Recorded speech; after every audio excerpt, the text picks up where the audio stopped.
이번 부활절 연합예배 주제는 부활예수, 우리의 소망입니다.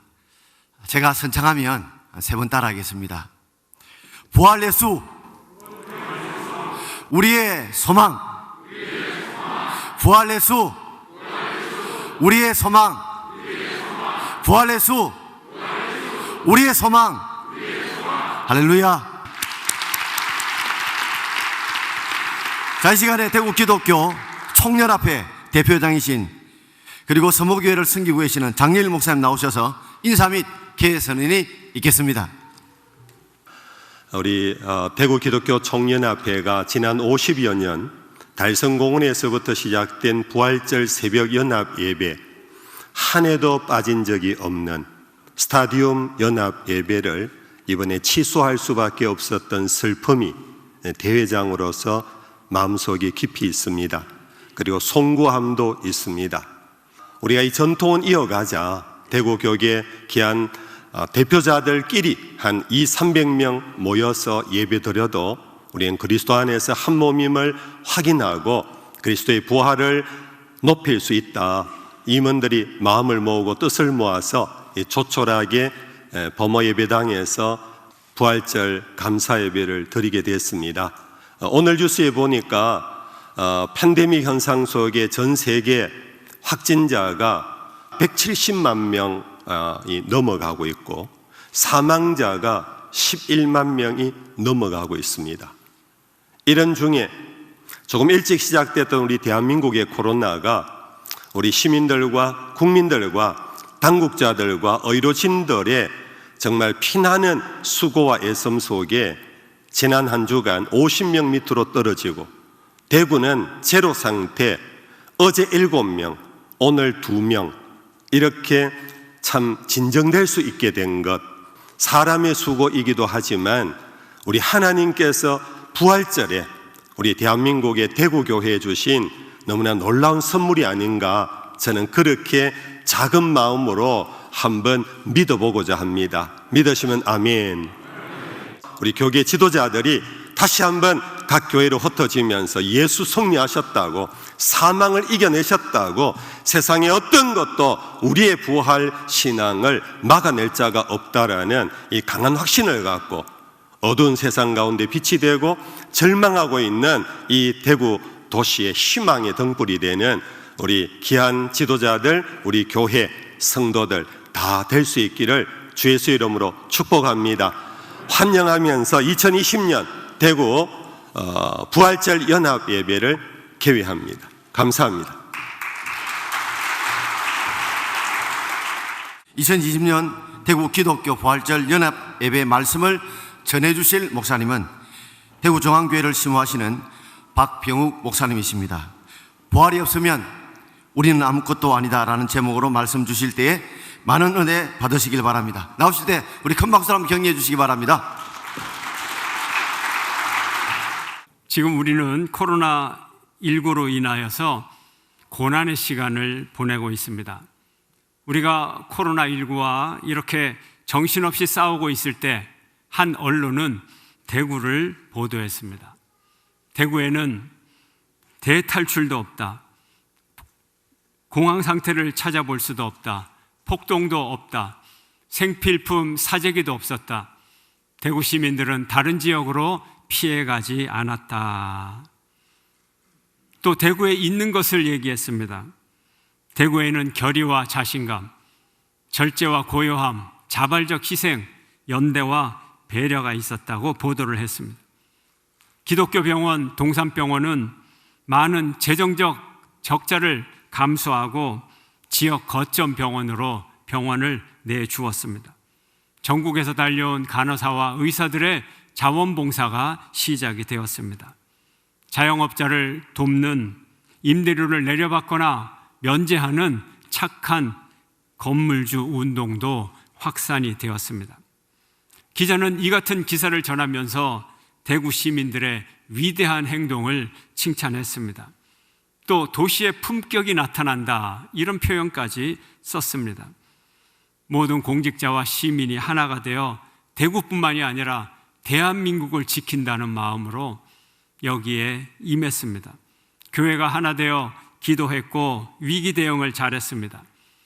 또한 대구기독교 총연합회 장영일 대표회장과 여러 임원들의 지도력과 헌신이 돋보이는 시간이었습니다.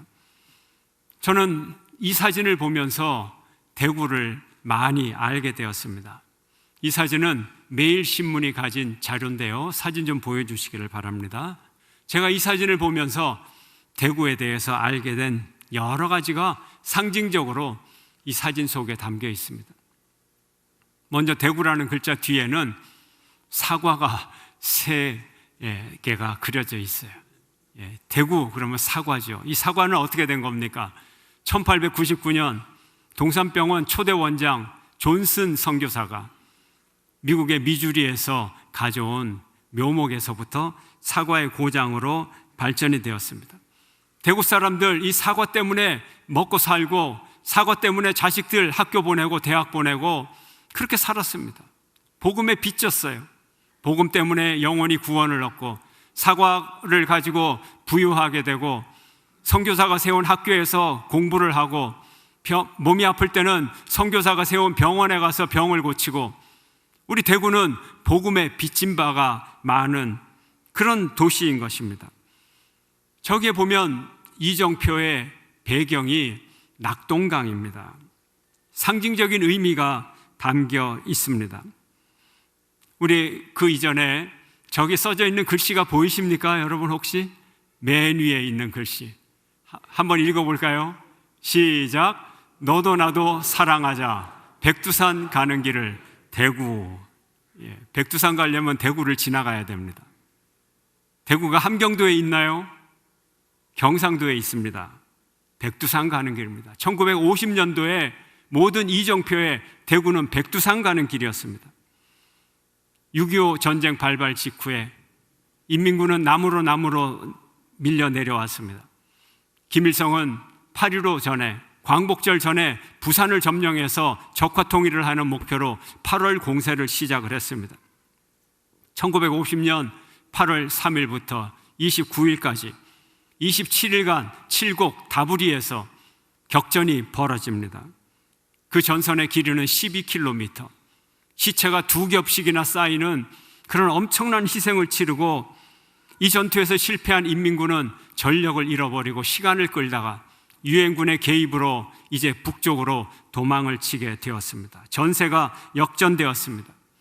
대구는 한국 전쟁의 대역전 드라마를 만들어냈습니다. 부산가는 적화 통일의 길이 아니라 백두산으로 다시 치고 올라가는 남북 통일, 민족 통일의 길이었습니다. 자유 대한민국을 지키는 유턴의 중심적 길이었습니다. 대구는 역사적 대전환의 도시였습니다.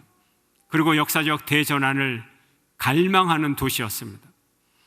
1960년 2월 28일 대구 지역 고등학생들이 한국 최초의 민주화 운동 228 민주운동을 했습니다. 그 이전에 1907년 국채보상운동이 대구에서 시작이 되었습니다. 한국전쟁의 최전선이 대구였고 코로나19 사태의 최전선이 대구였습니다. 여기서 막아야 대한민국을 지킬 수 있습니다. 이제 우리는 대한민국을 코로나 전쟁에서도 거의 이겨가고 있습니다. 우리는 이런 자부심이 있습니다. 그러나 이런 자부심이 이런 역사가 이 대구를 구원하는 것은 아닙니다. 오직 주 예수를 믿는 믿음만이, 주 예수를 믿는 믿음만이 우리를 구원하고 대구를 구원할 수 있습니다. 새로운 갈망, 대역전의 갈망의 도시 대구에서 우리는 더 큰 역전의 갈망을 합니다. 주여 이 도시를 구원하소서, 주여 대구를 살려주시옵소서. 갈망 있는 부활절이 되기를 축원합니다. 사랑하는 성도 여러분, 우리가 믿는 기독교가 대역전의 종교입니다. 인류 역사의 최대의 역전은 예수 그리스도이십니다. 그의 탄생을 기점으로 기원전과 기원후가 나뉘었습니다. 암흑 속에 있던 백성들에게 빛이 비추어졌습니다. 멸망을 향하여 달리던 인류에게 구원의 빛이 시작이 되었습니다. 우리 각자의 인생에도 예수 그리스도께서 오셔야 인생의 역전 드라마가 시작됩니다. 불신에서 믿음으로, 멸망에서 구원으로, 지옥 갈 운명에서 천국의 은혜로, 영벌의 미래에서 영생의 미래로 대역전이 일어납니다. 예수님이 무엇 때문에 우리의 이런 역전의 주인공이십니까? 무엇 때문에? 예수님의 부활 사건이 바로 예수님을 우리에게 이런 역전의 주인공으로 만들어 주셨던 것입니다. 예수님이 부활의 첫 열매가 되셔서 부활의 길을 우리에게 열어주셨습니다. 부활의 길을 보여주셨어요. 증명해 주셨어요. 예수님의 부활과 승천, 이 땅에서의 삶이 전부가 아니라, 이 땅에서의 멸망과 죽음으로 끝나는 것이 아니라 하늘나라에 영생의 길이 있다는 것을 보여주셨습니다. 부활은 우리의 목적입니다. 있어도 되고 없어도 되는 것이 아닙니다. 우리 신앙의 목적을 분명히 해야 합니다. 우리는 신앙 고백을 하지요. 매 예배 때마다 사도신경을 합니다. 하나님의 창조, 예수님의 동정녀 탄생, 고난, 십자가의 대속의 죽음, 부활, 승천, 재림, 심판, 성령의 역사, 공교회, 성도의 교제, 죄 용서, 부활, 영생, 맨 뒤에 나오는 세 가지, 죄 사함과 부활과 영생입니다. 이 맨 마지막 죄 사함과 부활과 영생까지 가야 이것이 구원이 완성이 됩니다. 우리의 믿음의 목적이 부활과 영생입니다. 이것을 알아야 됩니다. 성부와 성자와 성령의 우리를 향한 역사, 한결같이 우리를 부활과 영생에까지 이끌기 위한 당신의 경륜인 것입니다. 상당수의 사람들이 창조를 믿습니다. 예수를 믿습니다. 대속의 은혜를 믿습니다. 내가 치러야 할 내 죄과를 주님이 치러주셨습니다. 내가 죽어야 할 이 죽음을 주님이 대신 죽어주셨습니다. 그런데 그 다음에 부활이 없다면, 부활을 믿지 않는다면 우리를 향한 창조와 예수의 구속이 무슨 의미가 있으며 그것이 무슨 우리에게 완전한 구원이 되겠습니까? 우리가 아무리 크고 큰 예수님의 은혜를 받았어도 부활이 있어야 되고 우리가 그 부활에 도달해야 됩니다. 우리가 이 더러워진 육신, 연약한 육신을 가지고 아무리 예수 그리스도의 용서를 받아도 또 죄를 지을 수밖에 없고 또 넘어질 수밖에 없고, 그렇다면 예수님이 또 오셔야 됩니까? 예수님이 십자가에 또 박혀야 됩니까? 예수님이 무엇을 또 해야 된단 말입니까? 부활이 있어야 됩니다. 그래야 우리의 구원이 완성됩니다. 부활 없는 구원은 맹목입니다. 목적도 없고 방향도 없는 것입니다. 그 다음에는 부활이 없다면 아무리 질문을 해보아도 대답이 없습니다. 에이 몰라 하는 불가지론에 떨어지게 될 것입니다. 반드시 부활이 있어야 하고 반드시 부활이 있습니다. 우리의 존재적 변화가 일어나야 됩니다. 우리가 영적인 몸을 입고 더 이상 육적인 몸이 아닌 영적인 몸을 입고 하나님이 주신 신령한 몸을 입고 신령한 존재로 다시 재창조되어야 우리의 완전한 구원이 완성됩니다. 우리가 또다시 질문을 합니다. 그러면 영원히 사는 것, 영원히 살기만 하면 되는 것이냐? 질문을 합니다. 그저 오래 살고 영원히 살고 이것이 목적이냐? 그렇지 않습니다. 어떻게 영생하느냐가 중요합니다. 영생의 질이 중요하죠. 타락한 인생으로, 심판받은 인생으로 영생하느냐, 거룩한 존재로 영생하느냐, 여기에 차이가 있습니다. 그러므로 부활하고 반드시 심판이 따라와야 됩니다. 부활이 반드시 있으며 심판이 반드시 있으며 심판 후에 우리는 두 공동체로 나누어집니다. 하나는 영벌 공동체요, 하나는 영생의 공동체입니다. 영벌 공동체, 영원히 꺼지지 않는 불 속에서, 불 중에서도 가장 뜨거운 유황불 속에서 영원한 시간을 보내게 됩니다. 영생 공동체,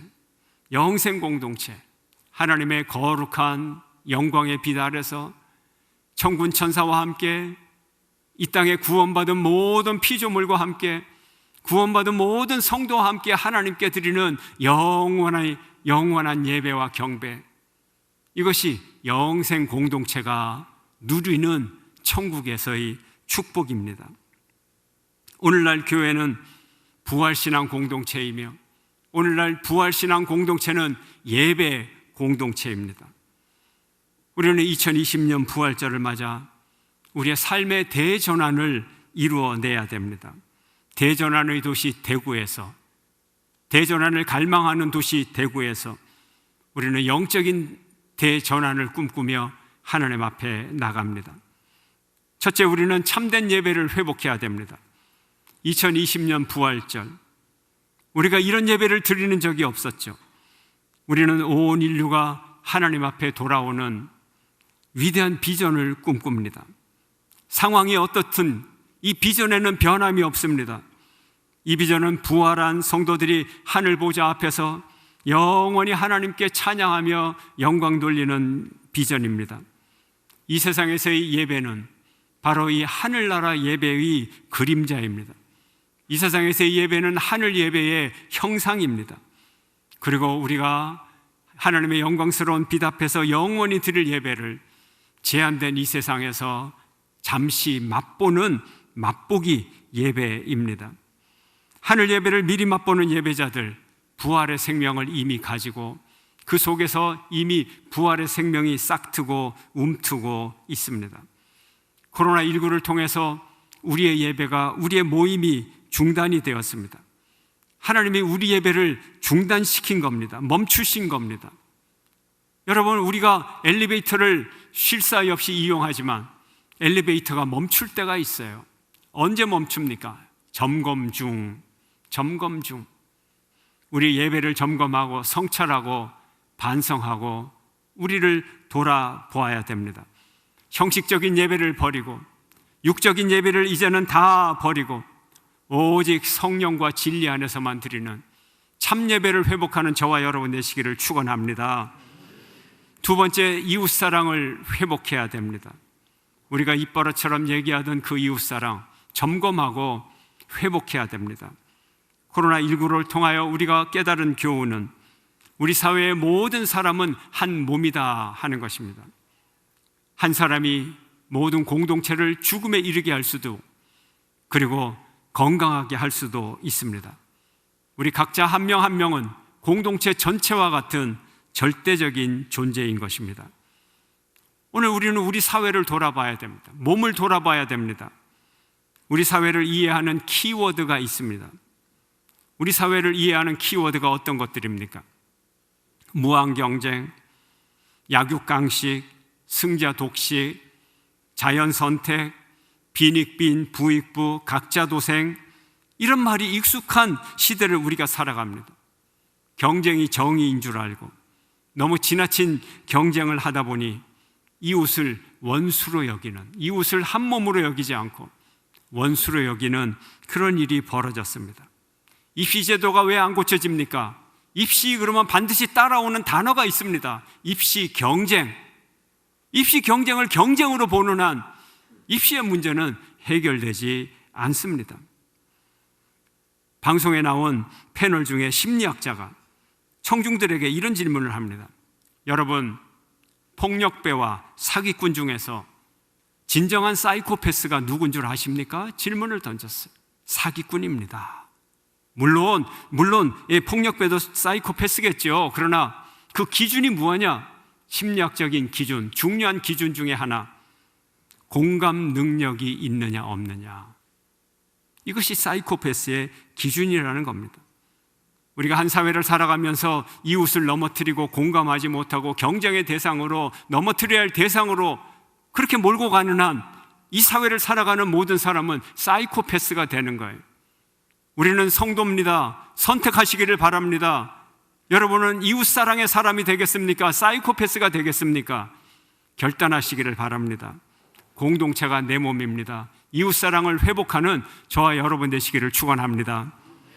세 번째로, 우리는 탐욕의 죄를 회개해야 됩니다. 우리는 전염병에 시달리고 있습니다. 이 전염병의 기원이 어떻게 됩니까? 야생동물, 자연에 있는 동물을 이용하고자 가축화하고, 그러면서 동물과의 접촉이 빈번해지면서 전염병이 생기고 복잡한 사회 제도를 통하여서 이 전염병은 자꾸 더 악성으로 진화가 되고 민족과 민족이 만나는 전쟁터에서 전염병은 점점 더 크게 확산되어 갔습니다. 오늘날 지구촌의 전염병 확산을 막을 방법이 없습니다. 우리는 이웃과 자연을 착취하고자 하는 탐욕을 내려놓는 회개의 시간이 있어야 됩니다. 온 인류가 현대 문명이라고 하는 이 우상을 내어버리고 창조주, 심판주 하나님 앞에 겸손하게 회개하고 나가는 저와 여러분이 되시기를 주의 이름으로 축원합니다. 우리는 탐욕의 죄뿐만 아니라 오늘 이 시대에, 이 시간에 대한민국을 휩쓸고 있는 음란의 죄를 회개해야 됩니다. 우리가 살아가는 이 공동체를 정결케 해야 됩니다. 코로나19 사태 중에 N번방이라는 사건이 터졌습니다. 타락의 바이러스가 공개가 되었습니다. N번방, 사이버 공간에서 쉴 사이 없이 진행되는 아주 음란한 그런 사건이었습니다. 그런데 그 N번방보다 더 심한 N번방이 지금 그냥 버젓이 로그인 안 해도 인터넷에 그냥 열려 있어요. 여러분의 스마트폰을 보십시오. N번방 입장도 안 했는데 여러분은 이미 다 입장이 돼 있어요. 대한민국 전체가 N번방이에요. 수만 명의 교사들이 뭘 하고 있습니까? 각 도시마다 있는 교육청은 뭘 하고 있어요? 국회의원들은 뭘 하고 있어요? 더군다나 학부형들은 뭘 하고 있습니까? 요즘 아이들이 참 힘들다고요? 아닙니다. 요즘 어른들이 더 못됐습니다. 회개해야 됩니다. 방관제가 있어요. 왜 가만히 있었습니까, 여러분? 여러분들의 아이들의 영양소를 챙기죠? 여러분들의 아이들의 성적을 챙기죠? 그런데 여러분의 아이들이 무슨 영상을 보는지는 왜 생각을 안 하고 계시느냐는 거예요. 우리는 이런 타락의 바이러스를 퇴치해야 됩니다. 우리가 사는 날 동안 죽음의 문화를 회개합시다. 전쟁보다 더 많은 사람을 죽이는 것이 그 바이러스입니다. 그렇잖아요. 올해 대한민국에서 전쟁 때문에 죽은 사람이 몇 명입니까? 바이러스 때문에 죽은 사람이 몇 명입니까? 그리고 자살로 인하여 죽은 사람이 몇 명입니까? 2018년도 통계 매일같이 37.5명이 자살을 했습니다. 사람이니까 38명이 자살합니다. 매일같이 오늘도 내일도. 이게 대한민국의 통계입니다. 자살입니까, 여러분? 사회적 타살이죠. 죽어라 하니까 죽음의 벼랑 끝으로 몰아가서 결국은 떨어지게 만드는 거예요. 이것이 우리 문화입니다. 오늘날 우리가 부활절을 맞이하여서 사랑하는 성도 여러분, 하나님은 부활의 영광을 우리에게 주시기를 원합니다. 그러나 부활의 영광은 회개하는 자에게 주시는 거예요. 우리는 부활을 우리 마음대로 선포할 수가 없어요. 우리는 영생의 삶을 우리 마음대로 선포할 수가 없어요. 우리가 할 수 있는 일은 회개예요. 부활절이지만 우리가 회개할 때 우리에게 진정한 부활의 길이 열립니다. 회개하는 여러분 되시기를 축원합니다. 부활의 영광을 하나님께서 선물하시기를 바랍니다. 혹 내가 하늘을 닫고 비를 내리지 아니하거나, 혹 메뚜기들에게 토산을 먹게 하거나, 혹 전염병이 내 백성 가운데 유행하게 할 때에 내 이름으로 일컫는 내 백성이 그들의 악한 길에서 떠나 스스로 낮추고 기도하여 내 얼굴을 찾으면 내가 하늘에서 듣고 그들의 죄를 사하고 그들의 땅을 고칠지라. 악한 길에서 돌이키라. 내가 회복하리라. 죄에서 회개하라. 내가 너희를 부활하게 하리라. 주님의 음성인 것입니다. 이제 이곳에서 하는 기도에 내가 눈을 들고 귀를 기울이리라. 이곳에서 하는 기도, 오늘 이 기도에 하나님은 귀를 기울이고 우리에게 새로운 역사를 줄 것입니다. 과거의 역사를 다 떨어버리는 완전한 회개의 길로 갈 때 주님께서 우리의 인생을 새롭게 하고 역사를 새롭게 하고 생명을 새롭게 하는 위대한 부활의 역사를 시작하실 것입니다. 이 부활의 영광이 저와 여러분 모두에게 임하기를 주의 이름으로 축원합니다.